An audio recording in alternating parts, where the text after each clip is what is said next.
Hi bro. Hi. మేము the warriors of Tirupati page నుంచి వస్తున్నాం. ఓకే. ఇక్కడ ఫుడ్ స్ట్రీట్ గురించి రివ్యూ తీసుకుందాం. ఓకే. ఇక్కడ మీ షాప్ ఉంది. అవును. ముందు ఎట్లుంది, ఇప్పుడు ఎట్లుంది బిజినెస్? ఓకే. దాని గురించి ఏమైనా చెప్తారా?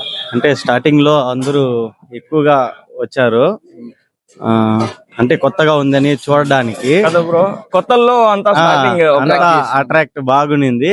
కానీ కొంతమంది యూట్యూబర్స్ మీలాగా చేసే వాళ్ళు కొన్ని రాంగ్ ఇన్ఫర్మేషన్ ఇచ్చి కొంచెం డౌన్ చేసేస్తారు. అంటే నెగిటివ్ టాక్ ఎక్కువ వచ్చేసింది. ఎట్లా బ్రో నెగిటివ్ టాక్ అంటే ఎట్లా వచ్చింది? అంటే కొన్నిట్లో టేస్ట్ బాగాలేదు, రేట్లు ఎక్కువగా ఉన్నాయి, హైగా ఉన్నాయి అని చెప్పి కొన్ని అసలు బాగాలేదు, వేస్ట్.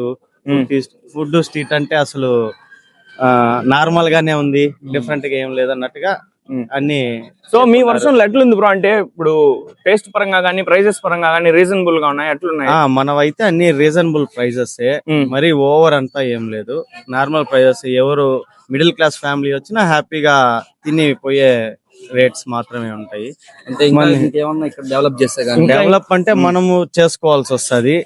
ఇంకా షెడ్ వేసుకోవడం ఎండకి అట్లా. డెవలప్మెంట్స్ అంటే కస్టమర్ ని అట్రాక్ట్ చేసుకోవాలంటే ఏం చేస్తారు?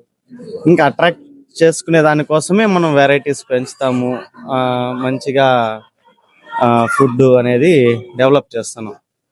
స్టార్టింగ్ లో మనం అన్ని పెట్టలేదు. స్టార్టింగ్ ఓపెన్ అంటే మనకు 3 days ముందే చెప్పారు, వెంటనే ఓపెన్ చేస్తున్నాం కాబట్టి అన్ని వెరైటీస్ ఇలాకపోయినా కస్టమర్. ఇప్పుడు ఆల్ వెరైటీస్, ఏ వెరైటీ కావాలన్నా అన్ని అవైలబుల్. A to Z మన మెనూ ఉంది, మెనూలో ఏమున్నాయో A to Z అన్ని అవైలబిలిటీలో ఉన్నాయి. మీ పేరు బ్రో? తేజారెడ్డి. థ్యాంక్స్. ఓకే.